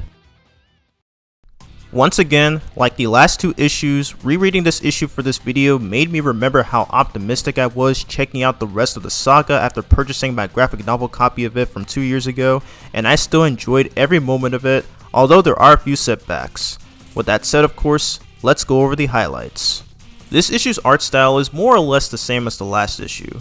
Tracy Yardley and Evan Stanley once again collaborated on the art with their styles for the characters and backgrounds. Like issue 10, the art style also changes in between scenes, which reveals an unexpected but interesting shift between set styles in the same story.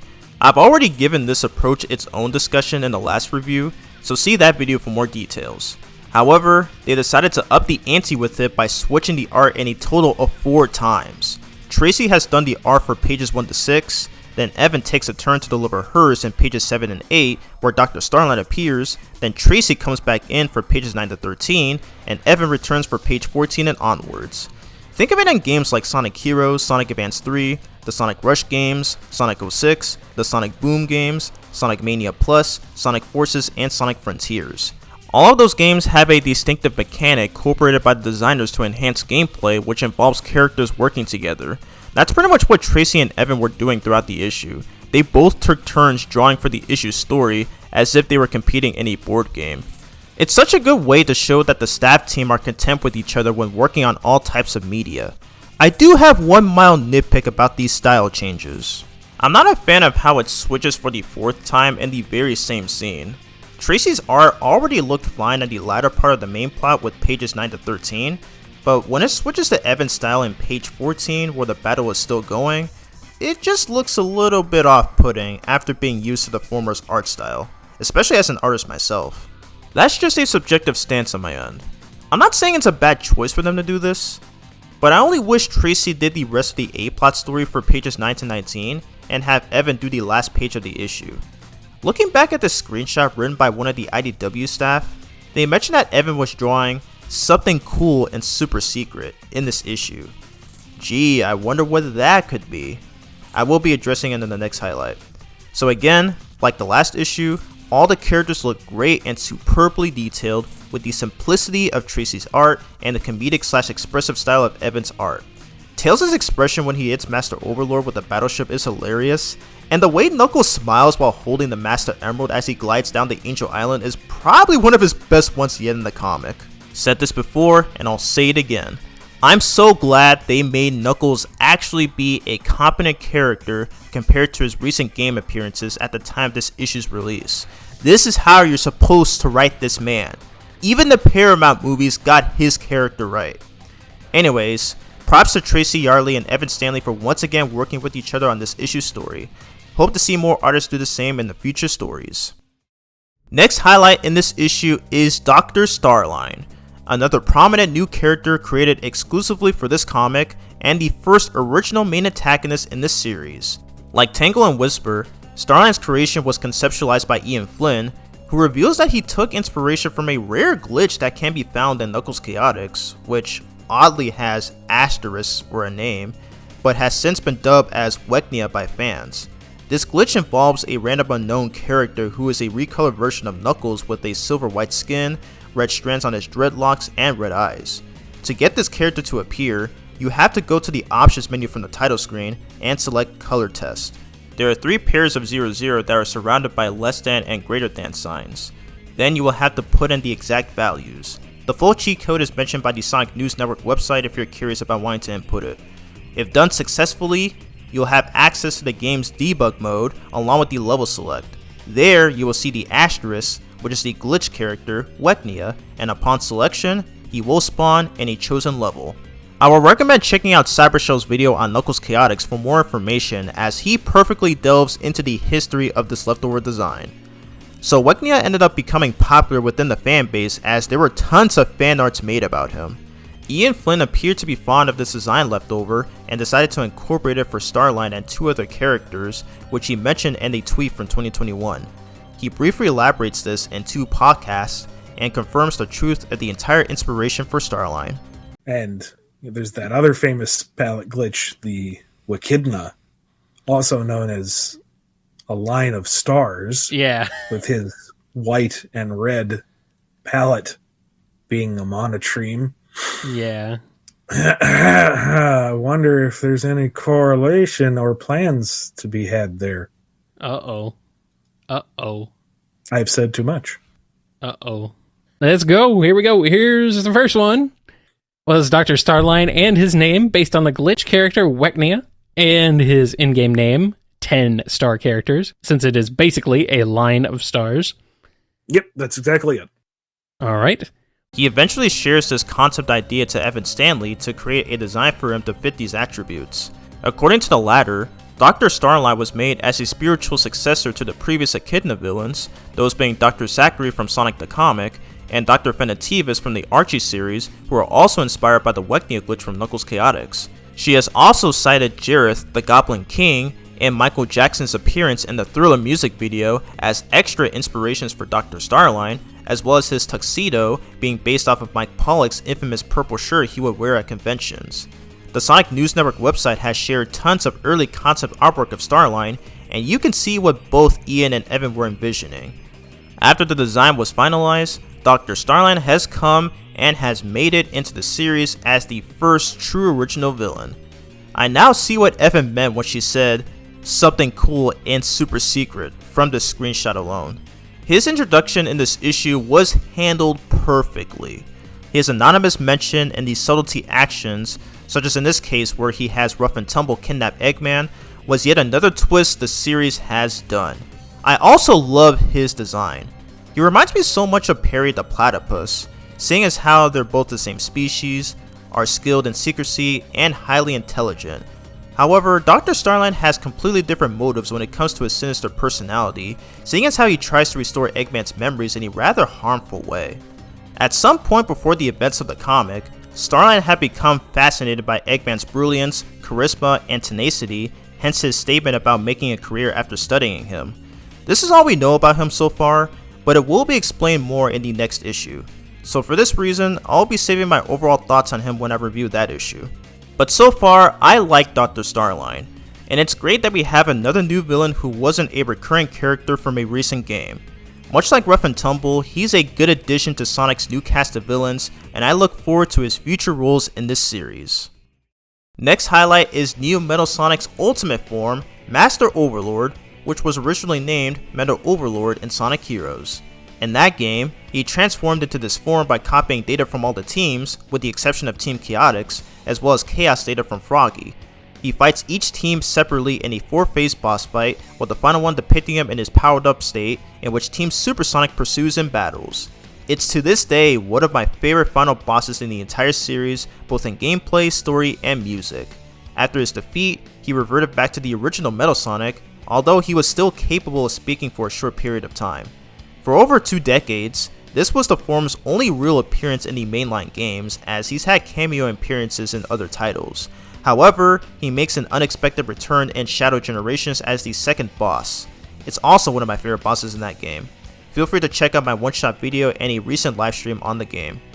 Also, there's an interesting fact about his inclusion. Metal Sonic is the only antagonist to appear in all 3 Generations titles, including the 3DS version. Not only that, but this inclusion also makes Metal Sonic the 4th character overall to appear in his classic and modern self. the others being Sonic, Tails, and Eggman. So still no classic Knuckles, no classic Amy, and no classic Team Chaotix? That's bull. So where does that leave Master Overlord and IDW? Well, I'll be honest, I was never too big on the design of this form from the games, not even in this series.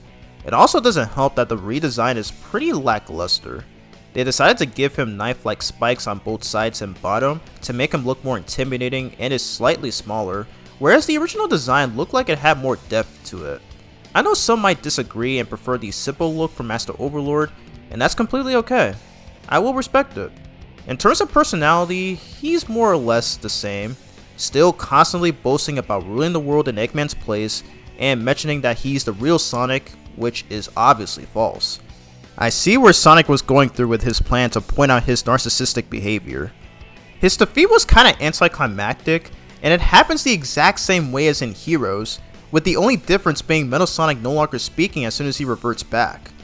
It's one of those funny tropes where a villain who undergoes a new form seems very powerful by easily overpowering a hero, but gets ultimately defeated, or in most cases, be killed by simple means. For Metal Sonic's case, he got shafted twice. Last issue, he was in a super form, knocking around Sonic and Knuckles until he was stabbed in the torso by Shadow, losing the form.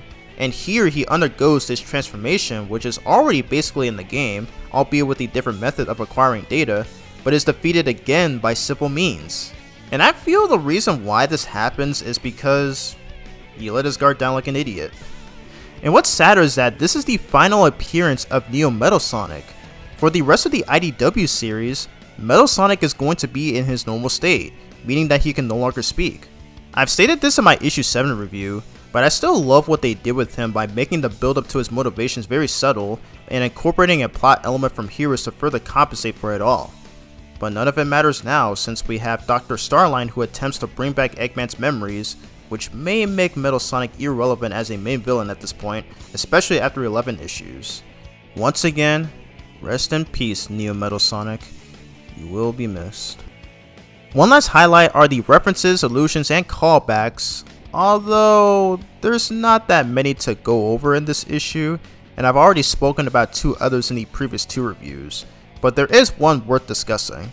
The icon for Dr. Starline's name that appears along with him is drawn in the same style as the one used for Sonic in his promotional artwork from Sonic Adventure. And yeah, that's it for the highlights, I guess. Shame there wasn't a whole lot for me to find in this issue. Like the previous 2 issues, the story still continues to be stellar and captivating, the characters are written well, Shadow appears to have a slight improvement from his portrayal in issue 6, the 2 art styles are still nice to view despite being slightly off-putting by page 14, and the introduction to Dr. Starline, who I actually looked forward to discussing the most in this review. My only criticism about the story is how Master Overlord didn't really seem to be that much of a threat compared to Metal Overlord from Sonic Heroes, seeing as how they didn't even need Burning Blaze or Supersonic to defeat him. So that makes me wonder if he was either less powerful or just unlucky.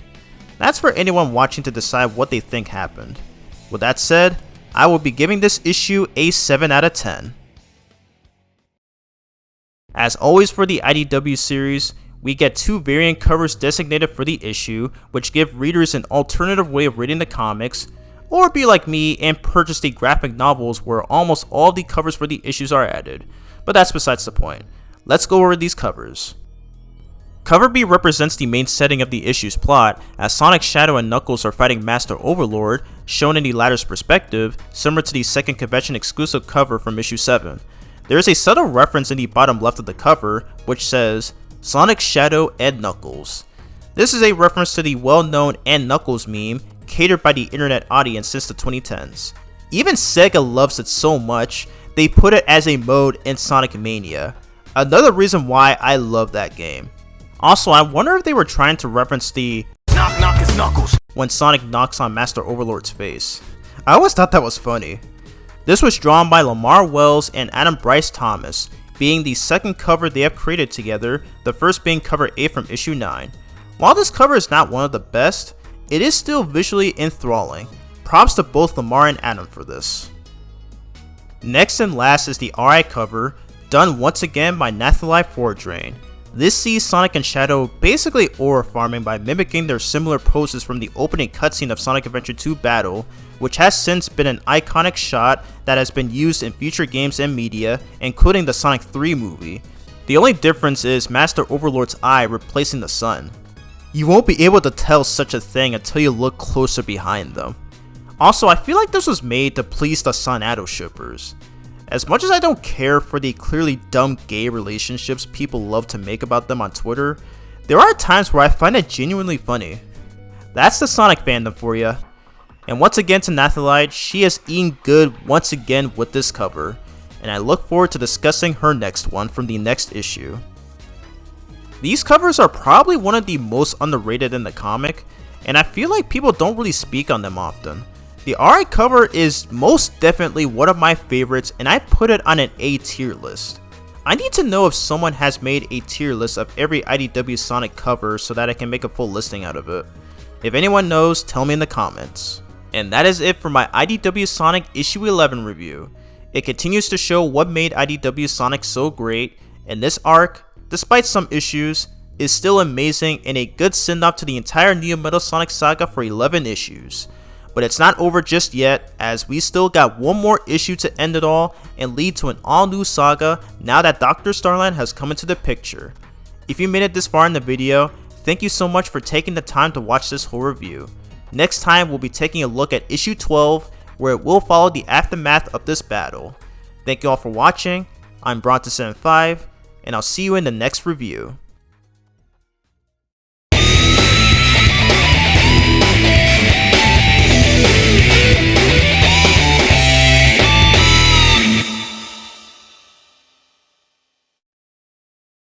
Hey guys, welcome back to my comic review series on IDW Sonic the Hedgehog, where I cover each and every issue.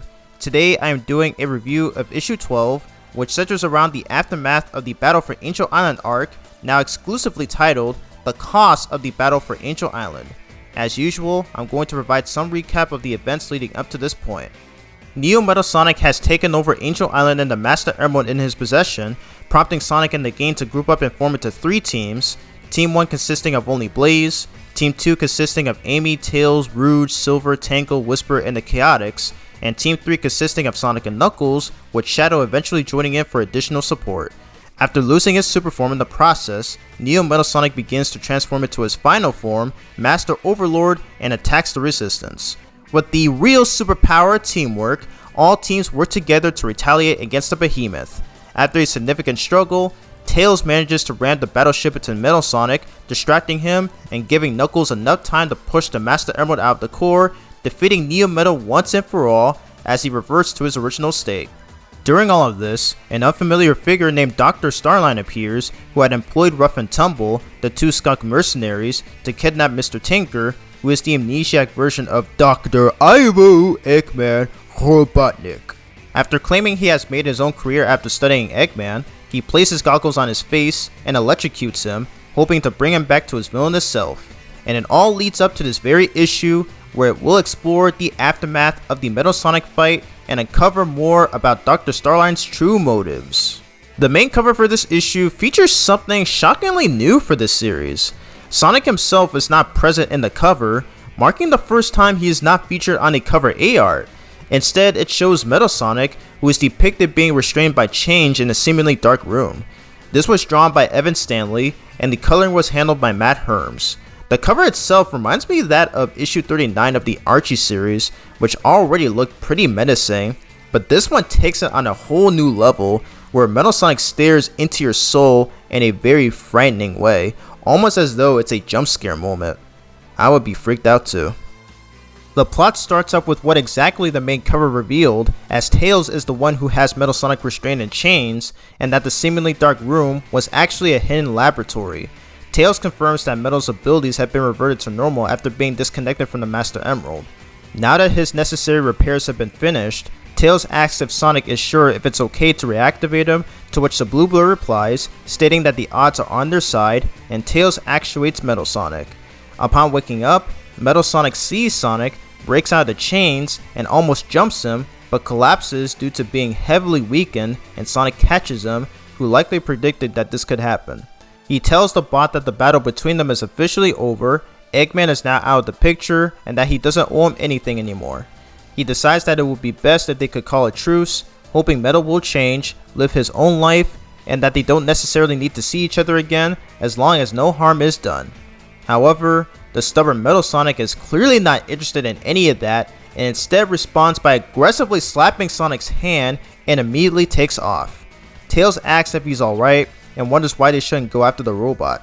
Sonic replies that they can at least honor his decision at how he wants to live after giving him a chance, and Tails agrees and says that at the very least, he doesn't have Eggman to repair or weaponize him anymore.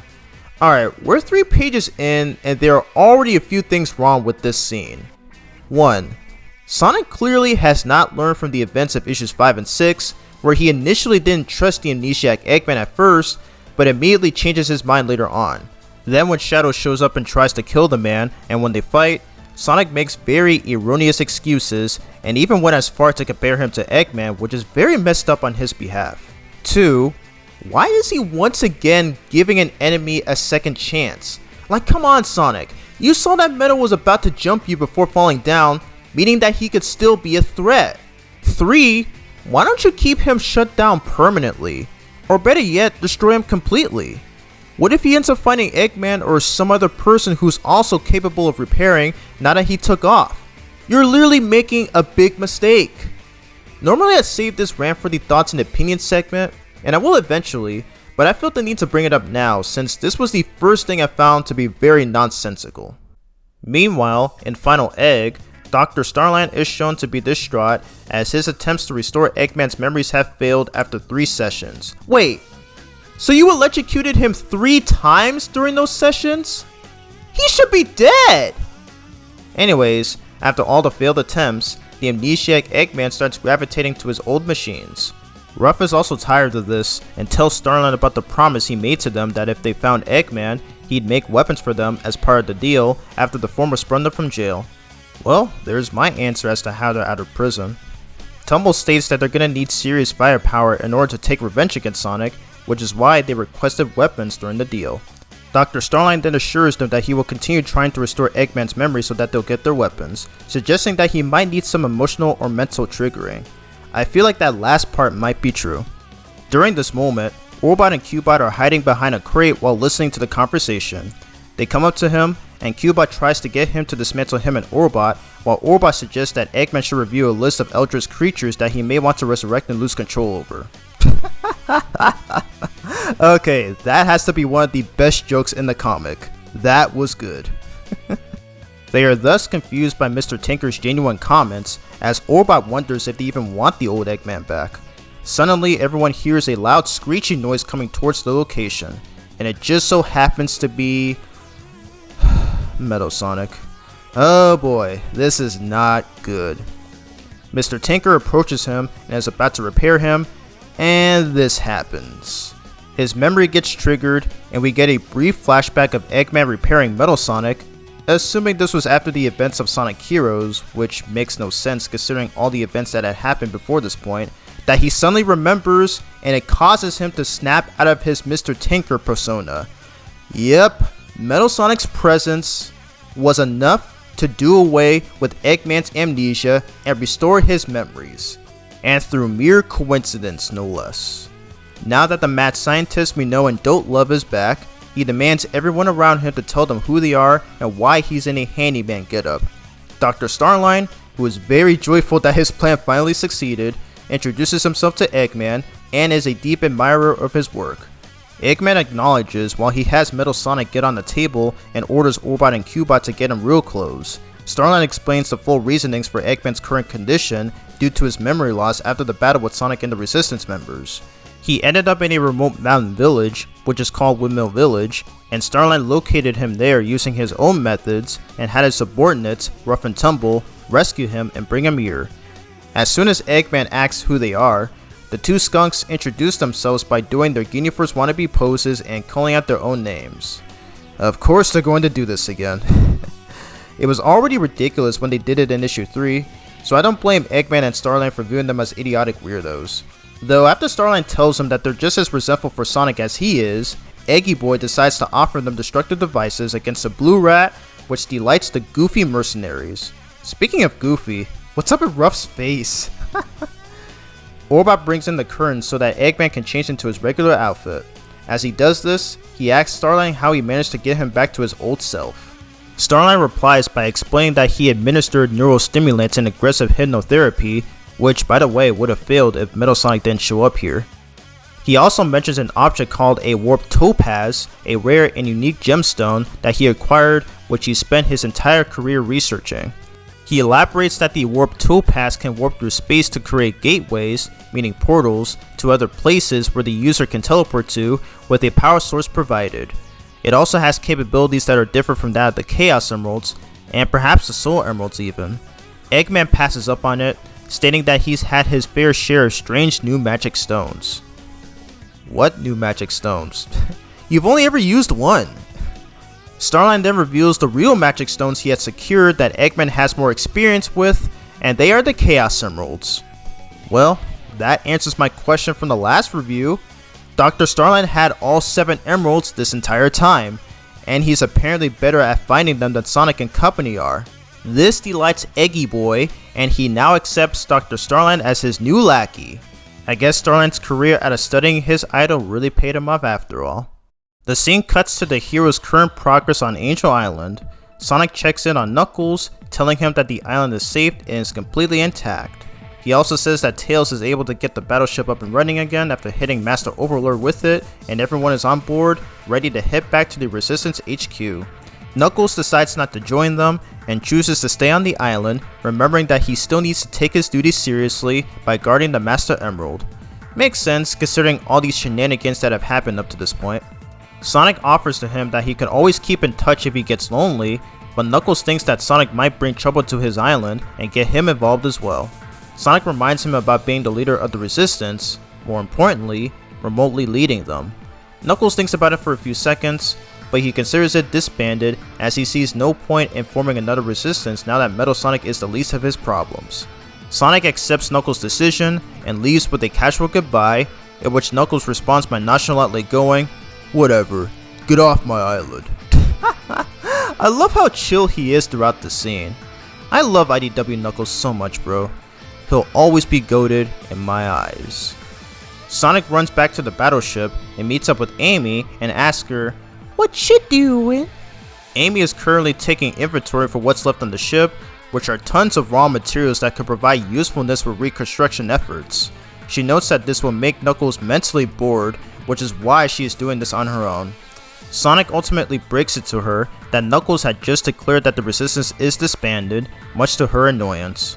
Team Chaotix arrive and talk to Amy, expecting payment for their completed case, which was the whole Mr. Tinker fiasco that happened in issues 5 and 6, as well as the impersonator for the real Eggman, who was Neo Metal Sonic. Espio and Charmy also believe that this case should earn them a substantial reward. While Amy clearly has no idea what to do, Sonic decides to leave her, calling her Madam Executive of the Resistance. Aww, he loves her so much. Big moment for Sun Amy fans, myself included. He goes to check up on Tangle and Whisper, asking them if they're ready to take their leave. Tangle somewhat considers wanting to head back, but happily expresses that the past few days have been ecstatic, such as fighting badniks and a giant dragon-like robot, leading to her choosing not to go back to her old life. Sonic asks Whisper if she feels the same way, but Tangle cuts in and says that Whisper is fun to hang out with and asks her to repeat a joke for Sonic to hear. Whisper appears shy about it and remains quiet, putting her mask back on, much to Tangle's confusion. Sonic leaves while telling Tangle to give her some space. Tangle is such a good character. I love her so much. Like literally at this point. He goes to check up on Blaze and Silver, who are both having a conversation about the former going back to her world since she has fulfilled her purpose and the Soul Emeralds need to be returned.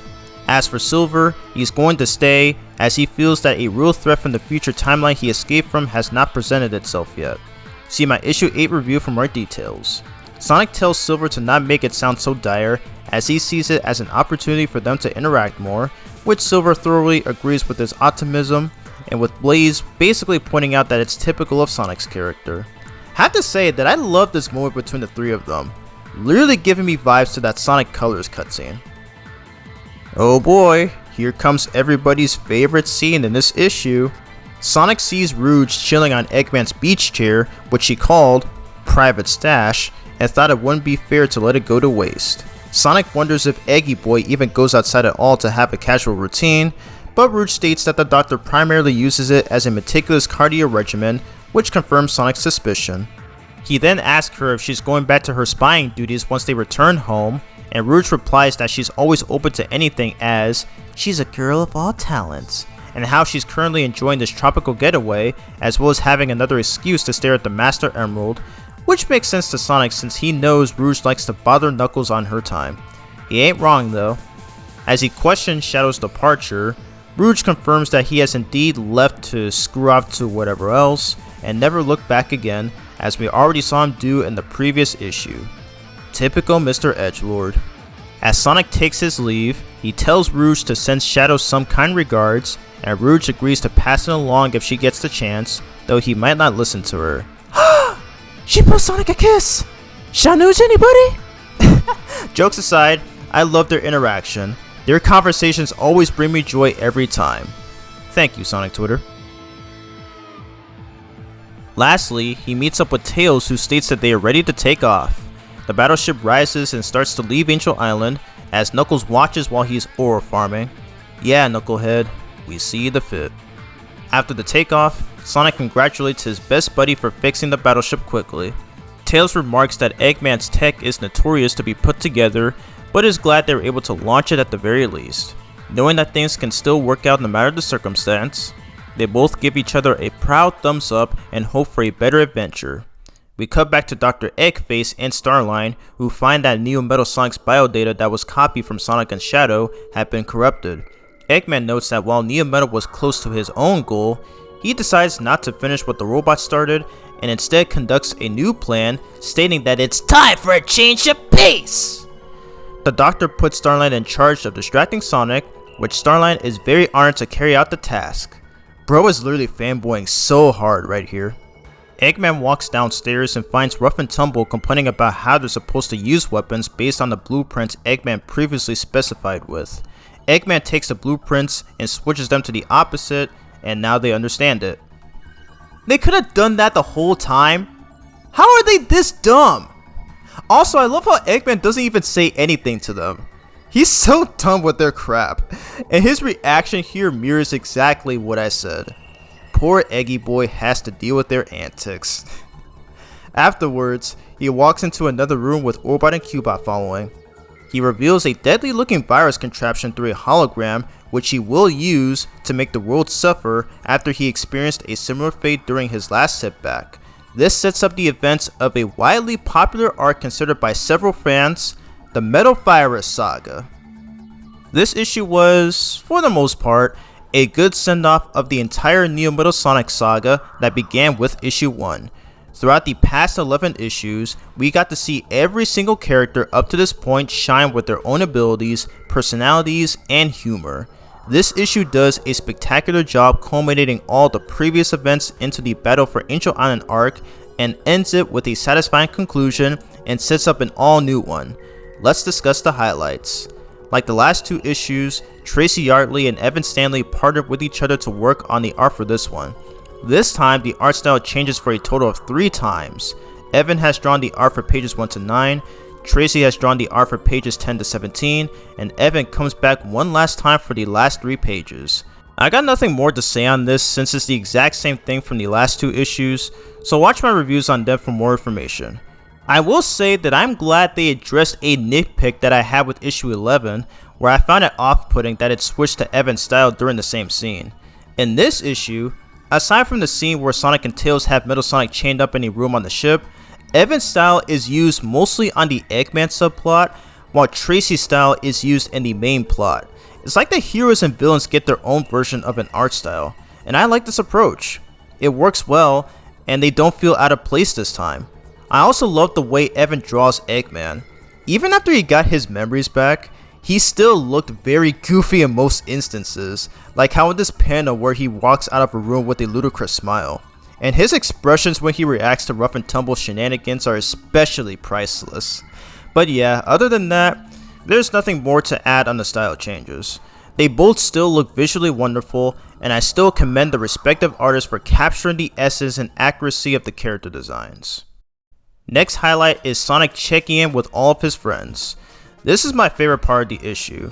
Since there's nothing evil to fight, everybody's all chill, relaxed, excited, laid back, and take the time to have a conversation with him. This shows how much Sonic has a more caring personality than most people perceive him to be.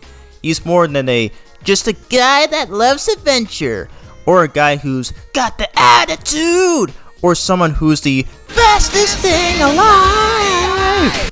He's willing to see how everybody is doing after the battle, and he's respected by everyone, including Rouge. I mentioned in my issue 1 review where he's got a carefree spirit but is still willing to help those who are in need of assistance, and that is still true here, almost. I also like his interactions with them as well. Segueing into another highlight in the issue is going to be about my boy Knuckles the Knucklehead.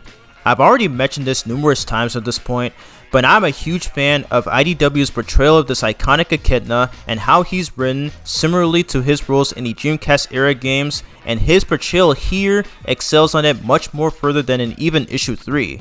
He doesn't start beef with anyone, he isn't used for one-off cheap gags, nor is he blatantly stupid.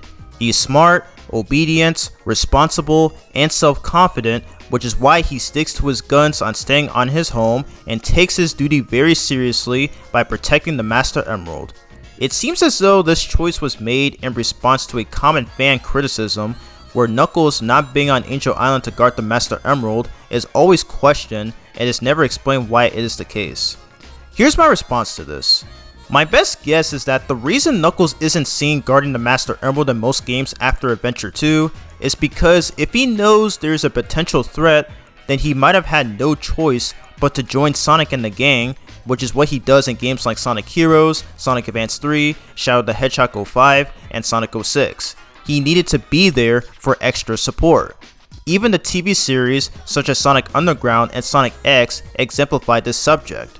In other cases though, like in Sonic Rush, Sonic Colors, Sonic Generations, Sonic Lost World, and maybe even the Riders series, where there wasn't anything evil for him to fight, he still decided to leave Angel Island to join the gang anyway, and all of these show that Sonic and company can still be supported by him, no matter the circumstance. So it's really not that deep if he's on the island or not. The only issue with this, however, is that why doesn't he hire somebody to guard the Master Emerald while he's away? Why doesn't he create security measures and traps on the island and keep it secured in a safer location? That's kind of a missed opportunity on his end, and it would have saved him tons of trouble. This was something that he did in the Archie comics, where he hid a Chaos Emerald, which basically took the role of the Master Emerald, underneath Angel Island to keep it in a safe place, although Eggman was still able to discover it by tunneling down through its surface, attaching a command base to it. This did outsmart Knuckles until he smashed the Chaos Emerald Eggman was powering, later revealing it to be a fake and had the real emerald hidden under some rocks, which confirms that he outsmarted Eggman back, and it was such a clever move. In another issue, he has Mighty watch over Angel Island while he heads to Robotropolis, indicating that Mighty has gained his trust throughout their history of being teammates and eventually friends. There was also an exposition plot point in that issue that justifies his absence on the island. This is one of several things that Archie did better than the game series, and it no doubt makes me wonder why Game Knuckles never took both of these things into consideration. Sonic Boom even made fun of this fan criticism. People have been complaining that I don't guard enough rare stones. And that is something IDW Knuckles could have tried to do as well. Neo Metal Sonic wouldn't have caused him and everybody else so much trouble should he have done that. But either way, I'm still happy with how they went through with this plot throughout the saga and that Neo Metal was brought in. See my issue 7 review for more information. Another moment that I like from Knuckles in this issue is the way he goes, "Get off my island." I don't know why that makes me laugh so much, it's so funny. It reminds me of that scene from issue 12 of Sonic Universe, where after he beats Dr. Venativus, he said the exact same line while throwing him off the island. It makes me wonder if Ian Flynn did this on purpose, since he wrote the story for that issue too. I need to hear him say this in the next game. It's too funny, but at the same time, so cool, which fits his entire personality. Next highlight is Dr. Starline's true ambitions for why he idolizes Dr. Eggman. In the last issue where he first appeared, he said that he made a career out of studying Eggman, and that was all we knew about him. In this issue, he explains his full purpose for why he made a career, how he employed Rough and Tumble, and his use of the Warp Topaz. First off, the initial efforts of restoring Eggman's memories.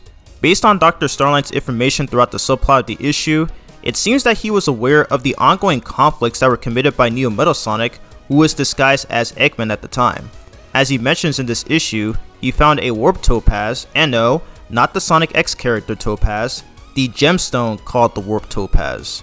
He uses this to create localized portals to transport to another area instantly.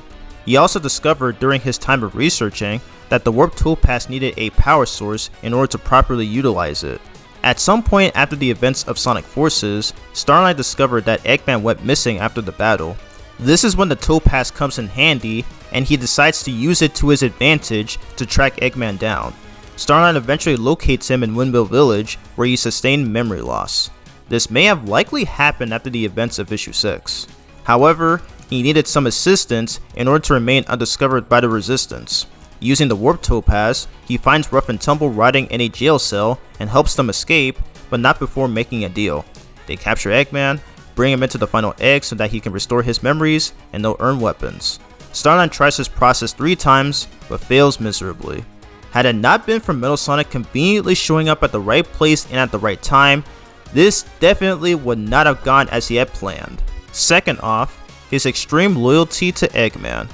It's pretty clear at this point that Starline is one of the biggest fanboys for Eggman in any form of Sonic media, right up there with Dave the Intern from Sonic Boom and Agent Stone from the Sonic movies. This man literally spent most of his life obsessing over Eggman, made an entire career out of studying his moves and intelligence, did an incredible amount of research on a random gemstone, and employs 2 grunty mercenaries to bring in his idol. That in of itself would make him a creep if you think about it, but at least he had a motivation for why he did it, and that's what I like about his character. One moment here that I found amusing was the way he jumped for joy as he goes, "Finally!" when Eggman fully regained his memories. You can see that he waited so long for this moment after all the trouble that he went through to properly meet his idol. Bro is literally the Sonic fanbase on Twitter when they are excited to see the Babylon Roads make their return in Sonic Racing Crossworlds. Overall, Dr. Starline is an excellent addition to Sonic's new cast of villains, and the fact that he went through being a fan to a subordinate of Eggman was fantastic, and I look forward to seeing his next roles in the series. Before I get to the next positive highlight, there is one major flaw in this issue: Sonic letting Metal Sonic go. This is yet another one of the dumbest things Sonic has ever done. He has not learned from the events of issue 6, and this shows how incredibly naive he is. For some idiotic reason, he thought it would be the best idea to call a truce with a robotic version of himself who literally gave him and his friends so much trouble and even tried to jump him. Metal Sonic is not going to change. It's not like he'd immediately turn over a new leaf and give up his ways, and when he gets away, Sonic doesn't give chase and instead believes that he can live the way he wants to. What? No! That's not how it works. He just slapped your hand. Why would you still believe that? And what's worse, nothing good comes out of it anyway, since Metal finds Eggman's base and Eggman himself, very conveniently I might add, and he was able to restore the Doctor's memories easily. Therefore, this is a mistake. A big mistake. Everything was fine, but this was the only thing that I found egregiously stupid. Ian Flynn, I love you, and you're one of the best writers the series has to offer, but you're gonna have to take an L for this one. It's one of the only times I'll ever be critical of him, and I'm being nice here, unlike all those crazy Sonic fans on Twitter who have gone on to harass him over a 7-year-old tweet. You can dislike him all you want, you can criticize him all you want, but don't commit harassment against him, and don't make blatant lies about him based on past takes he made. Like, pretty please. Case in point, I am starting to see why several people criticize Sonic in this series, and it's mostly based on his naiveness and softness, and that's going to end up being prevalent in later issues. Now back to the positives. Next highlights are the references, allusions, and callbacks. First, the chains that are holding up Metal Sonic in the beginning of the issue seem to be similar to the harness that held up Shard in issue 238 of the Archie series. Second, the scene of Metal Sonic taking off after refusing Sonic's truce offer is a reference to a fan-made comic strip made by Evan Stanley for her own comic series, which she posted on her DeviantArt page almost 6 years before this issue's release. Third, and my favorite, this throwaway joke exclaimed by Orbot is a reference to a trope in the mainline games where Eggman tried to use godlike creatures such as Chaos and Dark Gaia for his own benefit of creating Eggman Land, only to be betrayed by them. I love this joke so much, and it's one of the best ever written in this series. Fourth, Eggman mentioning that he's had his fill of strange new magic stones is a reference to his discovery of the Phantom Ruby in Sonic Mania and Sonic Forces. Fifth, Sonic mentions that Silver is capable of traveling back to the future, but in ways he's never shown doing. This could be a reference to a controversy on how he was able to time travel in the games other than 06, and his presence in Sonic Rivals and onwards complicating things. There could be more to this that I might have missed, so feel free to correct me in the comments. 6. Rouge says Shadow is gone, never to look back again. This is a reference to a very underrated song that doesn't get enough love, Never Turn Back, from Shadow the Hedgehog 2005. I guess I'm doing alright and I'm on my way, facing every moment, day by day. Take a chance, run by, got no time to answer why. I head straight. And what will I become if I don't look back? Give myself a reason for this and that. 7th and last, when Eggman begins with a new plan, he goes, "Time for a change of pace!" This is the riff from the Egg Dragoon boss from Sonic Generations, where he will often say this line every time he does a specific attack. And that's all the references, allusions, and callbacks I've been able to catch and analyze. These are still my favorite parts of writing these reviews, as I have been a fan of this franchise for 20 years, and I know every single thing about it, which makes this segment worth it for the discussion.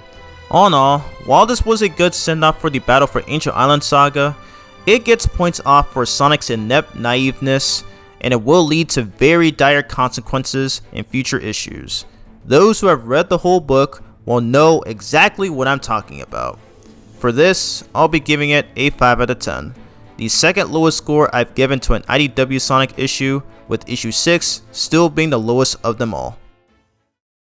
In your typical IDW fashion, we have 2 variant covers created for every single issue, giving readers alternative ways to purchase and read the series. Let's go over and analyze. I'm a bit confounded with what they decided to go for with cover B, since most of the cover B arts would normally represent the setting of each issue, but for this one, they instead used concept artwork of Dr. Starline, with some pieces of him clearly edited in just to fit the cover size. I'm guessing they couldn't come up with a unique way to represent the setting of the issue's plot, and I find it very inconsequential considering there are so many talented artists in this company. Oh well, I'll take what we can get, I suppose. This was drawn by Evan Stanley. The RI cover is a good step up from where the other failed at. Eggman is shown to be creating mechanical doll replicates of Sonic, Tails, and Knuckles, which is a reference to the one seen in the final X stage from Sonic Adventure. This does technically chronicle the events of the story, since Eggman is no longer Mr. Tinker and is back to doing basic Eggman things. The amount of shading and dark contrast used in the cover makes his depiction here more intimidating than ever. Another Nathalai Fortran cover art that I love. Looking forward to her next one for the next issue. I find it hard to believe how this issue got the most bland and useless cover B art, while also having one of the best RI cover arts in the comic. I don't think Archie Sonic used concept art of a character for a cover, so I'm not sure why the IDW team thought it would be a good idea. I'll even take issue 5's least appealing variant covers any day over this one. Thankfully, the RIB cover makes up for that flaw.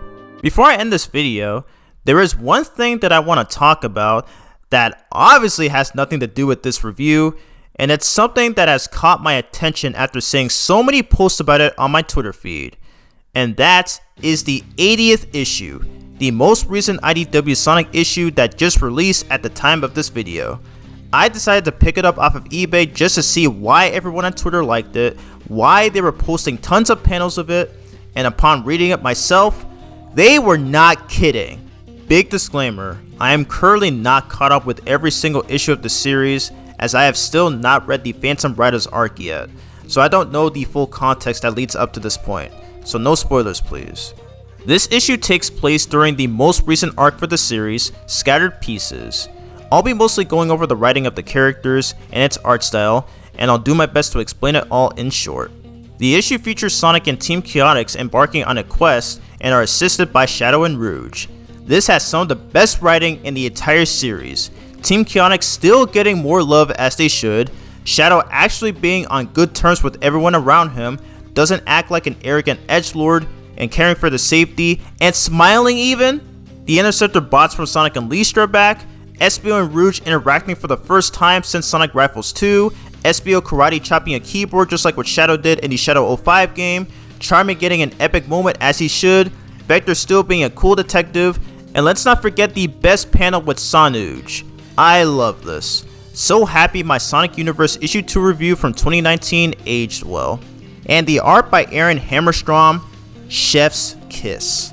I am beyond impressed that IDW still gets these characters and knows how to properly use them for a substantial purpose. Even after 80 issues, they still show what made this series so great. Ian Flynn, this is some of your best writing yet.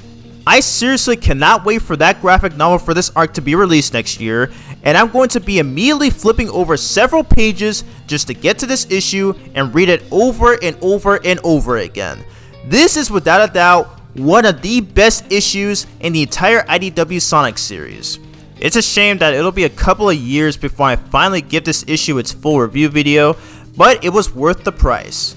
Big shout out to the IDW Sonic Twitter. Now back to the actual review. So that's the end of my IDW Sonic issue 12 review. It continues to show what made IDW Sonic so great, despite my critical view of Sonic's continued naiveness. What stands out the most are Dr. Starline's true motivations that first came about in the previous issue, Knuckles' characterization, everybody respecting Sonic when he checks on them, and Dr. Eggy Boy returning to cause havoc once more, all of which to be excited for in the next major arc. If you made it this far in the video, thank you so much for taking the time to watch this whole review. Next time we'll be taking a look at the IDW Sonic the Hedgehog Annual 2019, which takes place in between issues 12 and 13. I will explain why once I get to it. Thank you all for watching, and I'll see you in the next review.